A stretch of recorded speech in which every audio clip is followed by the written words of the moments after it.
কার Baku মন্ত্রণায় পড়ি গেলা তুমি আমায় ছাড়ে, ছাইরা যাইতে একবার চাইলা না।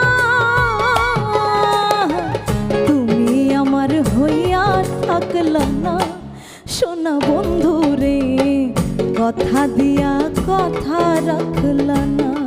তুমি কথা দিয়া কথা রাখলা না সোনা বন্ধু রে, কথা দিয়া কথা রাখলা না।